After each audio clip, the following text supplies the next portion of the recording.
4 months ago, Gregory Goodluck took Miko for a Sunday morning walk in this park when his day took a shocking turn for the worse. They were attacked by 2 dogs who'd escaped their yard and were roaming the neighbourhood. Pulled me down to the ground, bit my leg, caused an injury. I was hospitalised. It was quite a terrifying attack, and my dog was also injured. Both dogs bit me. The attack left him in hospital for 2 weeks, and while the wounds have healed... This was where I got bitten, and I've had 3 surgeries on that area. The trauma remains. I thought, oh, so this is how it ends. It seemed all a bit unreal, and I thought, wow, I could really die here. His story is one of many, with data from NT Health showing 833 people went to hospital last year for dog-related injuries. A growing group of top-end residents are calling for the Territory Government to tighten the leash and punish owners of rogue dogs. We are the only state and territory within Australia that doesn't have a law against dangerous dogs and dog attacks. Darwin and Palmerston councils are reviewing their animal management bylaws and agree they need an upgrade. These bylaws have been written such a long time ago that it really is a case of just clarifying and making it easier. But owners also have a responsibility. Big complications is identification of animals. There's too many dogs in Darwin that just aren't registered. This year at Darwin, we've already taken over 500 animals to the pound that have been at large in the community, but only 200 of those animals are registered. For Greg and his family, the changes they're calling for can't come soon enough. Emma Masters, ABC News. The dogs that have attacked my husband's are not there at present. One of them is impounded and one of them has died. And basically what we all want is change of laws, so the owners of dangerous dogs are being brought to the account, because they are not being brought to the account. A lot of them are being let loose without any punishment, any fine, nothing, and the dangerous dogs are being returned to them to re-attack. Matt Grasmere is the manager of regulatory authorities in Darwin, in Darwin Council. Even Matt Grasmere agreed that some of the dogs can re-attack, but there is nothing they can do about it. He is responsible for making sure that these laws protect the public. We feel that this is actually not happening. The public is not being protected. Dangerous dogs who have attacked on a number of occasions are being returned to their owners. This is what happened to us. The dangerous dogs that has attacked my husband and my dog twice has been returned to the owners, irresponsible owners who have been named by City of Council as irresponsible owners in their reports. So this is absolutely unacceptable. The public is not safe. A lot of people that I know in Palmerston and rural areas are scared to go out for walks because they're scared to be attacked. We don't feel safe anymore. Thankfully, the dog next door is gone because we have actually taken counsel to the court. So the dog is impounded at the moment, but the fate of the dog is still unknown. The dogs that have attacked my husband's are not there at present. One of them is impounded and one of them has died as a result of the attack and us fighting back. On the day of the attack, it was Sunday. I was in the kitchen preparing breakfast. My husband took our dog Miko to the park. Obedience training with treats, and this is what was happening. I heard a dog fight, really horrifying dog fight, dogs fighting and growling and fighting. It was scary. I panicked. My husband was calling out, roaring and fighting the dogs as well. And then I heard him screaming, "Get the ambulance!" So I knew he was hurt. Then he was calling, "Get your dogs away from my dog and from me." I knew something terrible was happening, so I grabbed 2 small, sharp kitchen knives because I'm not an idiot to go out there and fight dangerous dogs with my bare hands. And I ran out there and I saw my neighbour's dogs attacking my husband and my dog. I saw my neighbours who are owners of those two pit bulls. They were just standing there and spectating. At this point, my husband grabbed one dog and was holding that dog up, holding our dog by the leash as well. The other pit bull was still chewing on my dog. Basically, they were doing nothing, spectating. I ran out there and tried to deter the dog that was still attacking by stabbing the dog a couple of times with brakes on the back, thinking he's gonna realize something is coming at him and he's gonna back off, but he would not back off. He had my dog's leg, locked in his jaw. So the next thing I thought, neck is the best, it would be the most sensitive part for him to hit him. And I did hit him on the neck. Soon after, I saw blood gushing out of his neck, and I knew the dog is in trouble. It didn't take him long to detach and lie down on the ground, and he was just bleeding out basically. My husband said to me, get Miko, our dog, and go home and lock the doors. And this is what I have done. My dog was covered in blood and very traumatized. My husband was traumatized. A piece of meat was hanging off his leg. We went home, and my husband called the ambulance because I was so shocked that I couldn't even call the ambulance. Shortly after, my neighbours realized that one of the dogs died, and they tried to get to us to beat us up, or basically beat me up because I killed the dog accidentally. Fortunately, all our gates are padlocked at almost all the time, so she couldn't get through easily, but she did threaten to bash me, and we had to take restraining order against several of them who were aggressive towards us afterwards. Yeah. She threatened to bash me, to kill our dog Migo, who was attacked by their two pit bulls. She threatened to kill both of our dogs, which one had nothing to do with the attack. He was at home, luckily, because he would not have survived this. He's a little Maltese dog. He would have just been shredded in seconds. The police came. The policeman said it's too serious and we're going to investigate. But later, police reneged from the promise that they gave us to investigate. The council took over, and they were pressing my husband, who was, under drugs and for pain and undergoing several surgeries, 2 weeks in the hospital for the statement. They were pressing me for the statements. We did give them this statement because we thought it was urgent.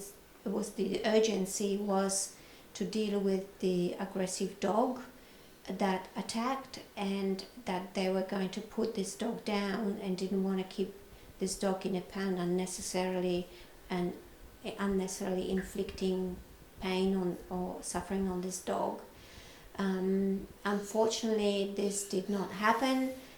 Shortly after my husband came from the hospital, the dangerous dog returned to irresponsible owners who have said the dog jumps fences and goes through the holes in the fences. We need to feel safe from dog attacks and from dangerous dogs. We need to feel that even though the dogs attack and animals are animals, even though there are irresponsible owners out there, the responsibility of regulatory authorities is to ensure that these situations are handled properly.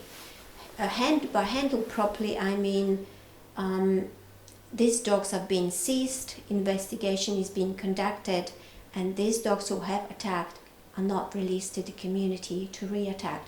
Basically, these dogs are being given in the hands of irresponsible owners who had no consequences for that behavior, no fine, nothing.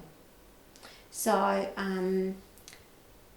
these dogs are being returned to irresponsible owners over and over again with very little consequences, and this needs to change. There has to be a tougher law. Once the dog attacks and shows, appetite for blood, they cannot be in the community anymore, unfortunately. They have to be humanely put down. They returned the dangerous dogs, and this is only my opinion, because they didn't want to deal with it. Basically, they didn't want to deal with the owners being angry at them. They did not take strong action, they took softer approach. Matt Grasmere, during court case, agreed that this dog who has been returned to our owners can reattack.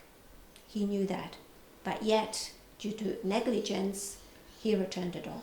The dog that attacked my husband has attacked my dog Miko prior to the major attack by jumping over the fence and attacking dog in our yard. The dangerous dog returned before they changed any fences or repaired any fences or have done any changes to the fences. So this means the dog could have jumped our fences, which what it used to do on a regular basis. The dog went back to the pound after it has been returned, because they decided to repair the front fences and to protect, they said, the workers from the possible attack of that dog. They put new fences, but they put the exact height of the fences that the dog can climb and jump over, because it's a mesh fence, the same type of fence that was between our adjoining properties, which dog was regularly climbing over, and that's how he attacked my dog initially. My daughter was absolutely terrified from that attack, and affected the whole family. We're still affected. We're still scared to walk our dog. After the dog was returned, after the attack, we called the council, and we were absolutely outraged. We could not believe that this dog is back. But the council said there's nothing they could do, basically. Prior to the attack, the dog used to climb the fence on a regular basis and growl at us. My husband runs business, so clients are coming, public is coming every day through our doors, and the dog used to growl at them and bell them up, and it was a constant issue. We have 2 schools near our house. So a little primary school children's child would not have survived it. The rangers came over several times, made the reports, but nothing was happening, basically. There were no changes. There's no clear law on how to deal with them, so the council doesn't know how to deal with them. If the owners are not willing to surrender the dog, they return them. The dangerous dog returned after he attacked my husband. They said that if the dog attacks again, they will take the dog away. But they didn't say that they're going to put the dog down. They're just going to take it away, same way. The major attack on my husband, my dog Miko, that was the second attack on us that this dog was involved in. It was a major attack, but they said it still needs to re-attack again before this dog is confiscated, or maybe even not confiscated, just taken away to the pound. On the day of the major attack, we said it's already attacked previously, and they said it wasn't on the record, so we put it on the record, but they still returned the dangerous dog back to irresponsible owners. The first attack, my dog was trying to be protective because there was a strange dog in the yard, and they front up each other, but then my dog didn't want to fight, so he walked away. As the pit bull saw that my dog turned away, she went after him and bit him in the butt and the leg and punctured his leg. And obviously he couldn't walk for the whole week. We had to take him to the vet cost. And when we spoke to the owners, she said that the dog has attacked previously the other pit bull in that yard, and that's what she does. She kind of shies away from confrontation, but as soon as you turn away, she goes after you, and this is exactly what she has done to the second pit bull. We took pity on our neighbours, and we tried to help them. We felt sorry for the owners. We knew that they can't handle the dogs, and we were trying to talk to them perhaps educate them a bit on what to do, and let her know and educate her that she needs to buy those worming tablets. So I used to give the worming tablets initially because they were very scratchy, and tell her that she needs to do that because the dog needs to be clean. She didn't know. We thought that if we report these dogs for biting, that this dog would be put down, and out of compassion we didn't want that to happen. Because we're compassionate, we love dogs, we love animals. We did not want this dog to die. We had no idea that this situation can escalate to that level. I've always been an animal lover, and the last thing, I've never hurt an animal in any way. Whenever I go anywhere, I'm always rescuing animals, dogs including. Last time we went to Bali, we rescued a dog called Doggy. He was very skinny, absolutely covered with ticks, lovely dog, but just the previous owners left him behind. So I started my donation to BAWA, Bali organization. Well, people ask me, how do you feel about killing the dog? I can't believe I have done it. In some way I feel like I knew I've done it, but in some way I don't feel like it was me. Like a kind of split to be able to do it, a kind of split, which was really bizarre. I still haven't fully processed this situation, and I'm really sorry that I had to go to that level to protect my family, but my family was first. They were being attacked, and I had to save my family. I had to do what was the lesser evil. And unfortunately the dog I tried to deter him, but he wouldn't budge, so I went for the neck, and it was fatal. It's very unfortunate, but at the same, I don't really feel too bad about it because it was the right thing to do. So it's very difficult, but they were the attackers, and it was either my family or them. If I hadn't done that, I knew this type of dogs do not stop until they finish. So they would have finished the job.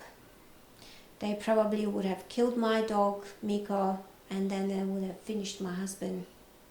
And the owners were just standing there and watching, doing absolutely nothing. I think the owners of those dangerous dogs were actually scared of them. They were scared of their own dogs. And if you're scared of your own dog, you have no control over the dog. So the dogs win.